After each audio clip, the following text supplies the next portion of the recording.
We start with the breaking news at this hour as Israel has carried out strikes on Iran's nuclear program.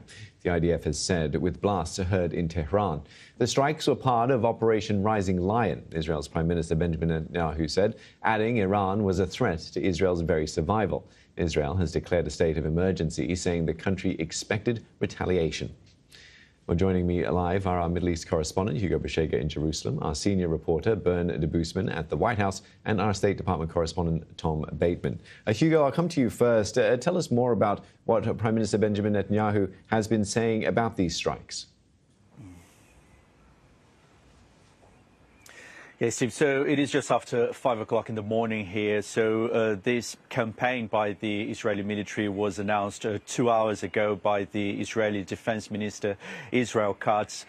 This has been described as a preemptive, precise, combined offensive based on high-quality intelligence. Dozens of targets have been hit across Iran, striking long-range missiles and targets related to the country's nuclear program. So for a very long time, Israel and the Israeli Prime Minister Benjamin Netanyahu has described Iran's nuclear program as an existential threat, and we're seeing now a large-scale attack by the Israeli military. Now, there has been a statement by the Israeli military's chief of staff saying that the time had come. We have reached the point of no return. So it is very interesting that the way events unfolded this week. There was a phone call between the Prime Minister and President Trump on Monday. There was a leak of this phone conversation, perhaps not by accident, saying that the President was against any kind of Israeli military action against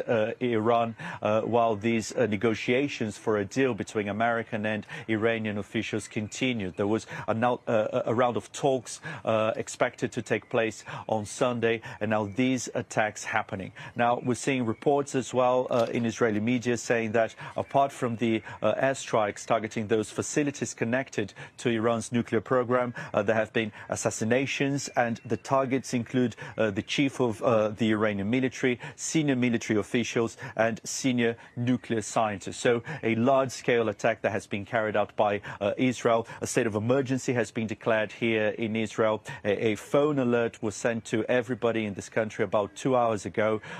Schools are going to be closed today. Gatherings have been banned. The airport, Ben Gurion Airport, is also closed. So the country, is expecting a retaliation from Iran. The defense minister said people should expect a missile and drone attack in response to the attacks that we're seeing today. Yeah, we'll ask you about those, the preparedness of Israel in just a moment. But just to come back onto the targets and the focus of Israel's attacks in Iran's nuclear program, was this something that was telegraphed or was known that this was perhaps coming? Yeah, we saw that in the last few days there had been a number of reports suggesting that Israel was making preparations for a large-scale attack targeting facilities connected to Iran's nuclear program. And for quite some time, Israeli officials had been saying that they saw a window of opportunity to attack because last year, Iran's air defense capabilities were degraded after a number of Israeli airstrikes. Also, Iranian proxies in the region have been significantly weakened after action by Israel, in particular Hezbollah in Lebanon. There had been the concern in Israel that any kind of military action against Iran's nuclear program could spark a reaction from Hezbollah in Lebanon, the militia that is supported by Iran, heavily armed.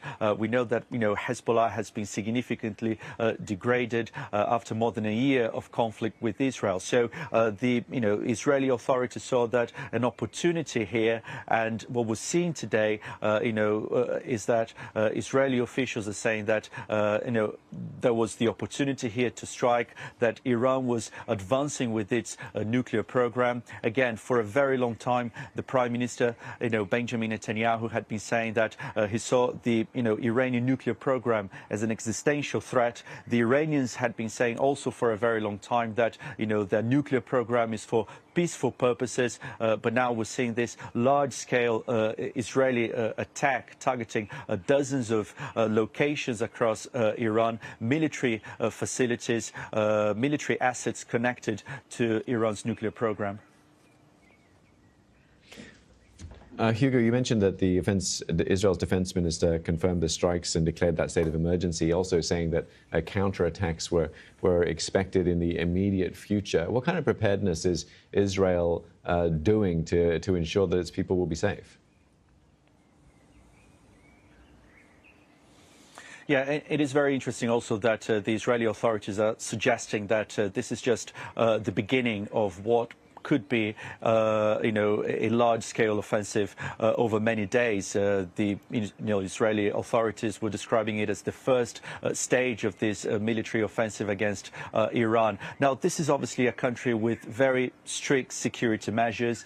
Israel, there have been, security measures in place for quite some time, especially after October the 7th, the Hamas attacks in southern Israel. So this is a country where the population is, prepared for the possibility of attacks. A number of measures, have been announced, especially this morning. Again, there has been a ban on gatherings. Schools are going to be closed today. Hospitals have also announced a number of measures across the country. The airspace has been closed in Israel. The main international airport has also been closed. So a number of measures have been introduced now by the Israeli authorities as part of this state of emergency that has been declared after these attacks, Israeli attacks, targeting a number of facilities across Iran. Hugo, just to come back to that recent line of a news update that you gave us, Iranian state media, they've been reporting that the Iran Revolutionary Guard's chief, Hossein Salami, has been killed in an Israeli strike. He's among several senior leaders who have died. Tell us a bit more about the significance of Israel with regards to who they're targeting. Yeah, so it is very interesting that what we're seeing that dozens of targets, military targets, have been hit across the country, but also a number of high-profile assassinations also already have been confirmed by in Iran by state media in the country. So it seems again that these are the indications of a really well-planned, large-scale attack, Israeli attack targeting Iran, nuclear scientists and top military commanders. And we saw again that the authorities in Israel said that those dozens of locations hit included facilities with long-range missiles and targets linked to the country's nuclear program. So again, for quite some time, Israel had been warning, the international community about the threats posed by Iran's nuclear program, Iran's nuclear ambitions. A military official in Israel, speaking right after the confirmation of these attacks, came from the defense minister, said that Iran had enough nuclear material to create 15 nuclear bombs within days, and that Iran was advancing secret attempts to assemble those weapons, and that could happen within in a very short period of time. So again, the Israeli authorities saying that Iran had been advancing this nuclear program, dismissing the Iranian position that its nuclear program was for peaceful purposes. And again, remember, there was a deal that had been struck with Iran by the international community during the Obama administration. President Trump, in his first term, pulled out from the deal. Ever since he came back to office earlier this year, he, led these efforts to try to negotiate a new deal with Iran. What we've seen in recent weeks was that, a number of American officials were saying that Iran wasn't making concessions in these negotiations, and that some of Iran's demands in those talks were considered to be unacceptable by the Americans, and that was the position in Israel as well. The authorities were saying that they would go ahead with, a military attack, with some kind of military action against Iran if they considered the terms of any kind of deal to be unacceptable for Israel. So during, in the past few days, we saw a number of measures that were announced, in particular by the Trump administration, including the evacuation of the embassy in Iraq, because there is the fear that any kind of retaliation from Iran could also involve American assets becoming targets across the Middle East. So we saw that, in the last few days, there had been indications that an Israeli attack could be imminent, and this is exactly what happened today. Yeah, we'll be getting reaction from Washington in just a moment. Thanks very much for that.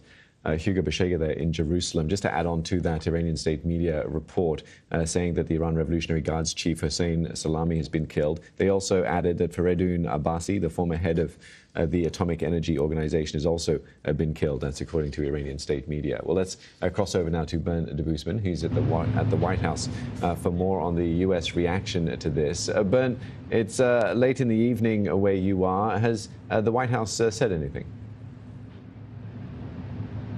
Well, there's been a brief statement from the State Department and from National Security Advisor Marco Rubio kind of distancing themselves from the attack. But other than that, there had been no real indication of this coming, at least from the White House perspective. At about 11 a.m. this morning, there was another event here at the White House in which Trump was explicitly asked if he thought an Israeli strike on Iran was imminent. He said he didn't think it was imminent, and he explicitly said that he did not want them to do this and potentially scupper any negotiations. Of course, there was indirect and direct negotiations expected to take place on Sunday. He was very explicit in that he did not want anything to get in the way of those negotiations, although he did say he thought things were fairly close to a strike, but certainly not in the time frame that we saw this evening. And how are we expecting Donald Trump to react to this? As you mentioned, he's said he's didn't want to see Israel attack Iran, but we're not expecting to hear him speak this evening. We won't be hearing from him on camera, at least this evening, although one suspects he might post on Truth Social at some point during the night. On one hand, he's been very steadfast in that he wants America to be a close ally of Israel, and he supports Israel's right to defend itself, as he says. On the other hand, there had been reports over the growing months, and it became increasingly clear that there was a rift between Trump and the Netanyahu government into how to approach the issue of Iran's nuclear program. There was reports a few months ago that he had waved off a previous plan for an Israeli strike in Iran, and he and the administration were very explicit in that they wanted to give negotiations more of a chance, which Netanyahu clearly didn't see as the case. But there had been growing distance between the two sides, and it's just unclear at the moment how he will react if the administration feels it wasn't given notice too much ahead of time. Although we did see, of course, the warnings to U.S. families and U.S. military installations in the Middle East previously this week. Bern, we understand that the White House is saying that Trump is expected to attend a National Security Council meeting at 11 a.m. Eastern Time tomorrow morning. What kind of posture do you think the U.S. is going to take on this, given that they don't want to say that they're involved, and presumably they have no interest in being drawn into another Middle East conflict? Well, I think the messaging we'll hear from President Trump and other members of the cabinet tomorrow are again reiterating that there was no U.S. involvement in this airstrike, or in this series of airstrikes which were carried out by Israel unilaterally. And I think we'll hear very strong language from the U.S. warning Iran off of any strike on U.S. military facilities, for example, in Iraq or in the UAE, Kuwait, or Qatar, or Bahrain, where there's obviously earlier this week already been quite some concern about that those facilities could be caught in the crossfire of a conflict between Iran and Israel. I think we'll hear very strong language from the administration tomorrow warning Iran that it does not want to get involved in this conflict, but that if U.S. military facilities in the Middle East are targeted, the U.S. will respond. Yeah, thanks very much for that, Bern de Boosman at the White House. Let's cross over to our State Department correspondent, Tom Bateman, for more. Tom, there were some indications or clues, perhaps, that something was going to happen, given that the State Department had been recalling staff in the Middle East. Yeah, I mean, it was Wednesday that there was a partial evacuation notice, a voluntary evacuation for some non-essential staff at the US Embassy in Baghdad, also at the mission in Erbil in northern Iraq, and then for non-essential staff and family members of military personnel in Bahrain and Kuwait, particularly significant military presence of the Fifth Fleet, the US Fifth Fleet based in Bahrain. Although I have to say it was unclear the degree to which whether this was kind of signalling to the Iranians in a way to try and put pressure on the nuclear talks, which, remember, was supposed to take place for a sixth round of talks between the US and the Iranians in Oman on Sunday. And then we had this morning, I mean, I was in the State Department on Thursday morning. It became clear that something was up, basically. The daily press briefing was pulled off the schedule. I mean, that has never happened, really, during the Trump administration, at least. And I think all the signals were that something may be imminent from the Israelis. And this felt like the Americans trying to position themselves to get ready for that. But I think what is incredibly significant is the statement that we have had from the Secretary of State, Marco Rubio, who has basically said Israel is on its own in this offensive action. The US is not involved. They've said it's unilateral action by the Israelis against Iran. The US, we are not involved in the strikes. And they say our top priority is protecting American forces, and basically going on to warn the Iranians against thinking about targeting any US forces or bases in the region. What's really important about this statement is it doesn't mention the defense of Israel in terms of it being any sort of joint action by the US at all. That is extremely unusual. And I think we're now in sort of uncharted territory, because President Trump had told Benjamin Netanyahu he didn't want him to do this. It's now clear from the Israelis they were basically planning from Monday to do this now. There was a phone call between Prime Minister Netanyahu and President Trump on Monday. It was described as extremely tense. It was clear that President Trump had tried to stop the Israelis from attacking the Iranians and give the diplomatic path more time, and that hasn't happened. So it feels like Prime Minister Netanyahu has gone it alone, potentially against the direct wishes of the President of the United States. That is extremely significant. And now, remember last year when there was a build-up and an escalation, direct escalation and firing between the Israelis and the Iranians on at least two occasions. The Americans basically organised a defensive coalition to help Israel defend itself against the missile strikes from the Iranians. There doesn't feel like any kind of that sense of organisation this time around. You know, Israelis were woken up by air raid sirens, and they've said this was to wake people up, not because of incoming Iranian missiles, but that, I think, is almost inevitable now, an Iranian counterattack. And so you're going to have to see the US probably try and scramble to help the Israelis without that sort of sense of organisation last time. But beyond that, even that isn't abundantly clear. And remember, there's been an extremely fractious relationship between Mr. Netanyahu and President Trump. Mr. Netanyahu has in the past made a point of trying to show to Washington that he is prepared to act unilaterally in the way that he thinks is in Israel's self-interest. Remember, he tried to derail the first nuclear deal under President Obama by basically going behind President Obama's back, making direct appeals to Republicans in Washington. The White House was enraged by his behaviour that time around. So you've got a very fractious relationship between these two men at an absolutely critical moment now, with the chance of a far, far greater escalation in the Middle East now very possible and potentially likely. And we're seeing very wide-scale attacks, at least 6 locations across Iran. A nuclear enrichment facility, so says Benjamin Netanyahu, at Natanz has been attacked. Civilian casualties. Iranian state media talking about civilians, including women and children, they say, killed in one strike in Iran. It's clear that assassinations are involved of, nuclear officials. So this is a big attack, very widespread, amid a sort of fractious relationship between Israel and its absolutely key ally, the United States, when it comes to its defensive posture in the Middle East.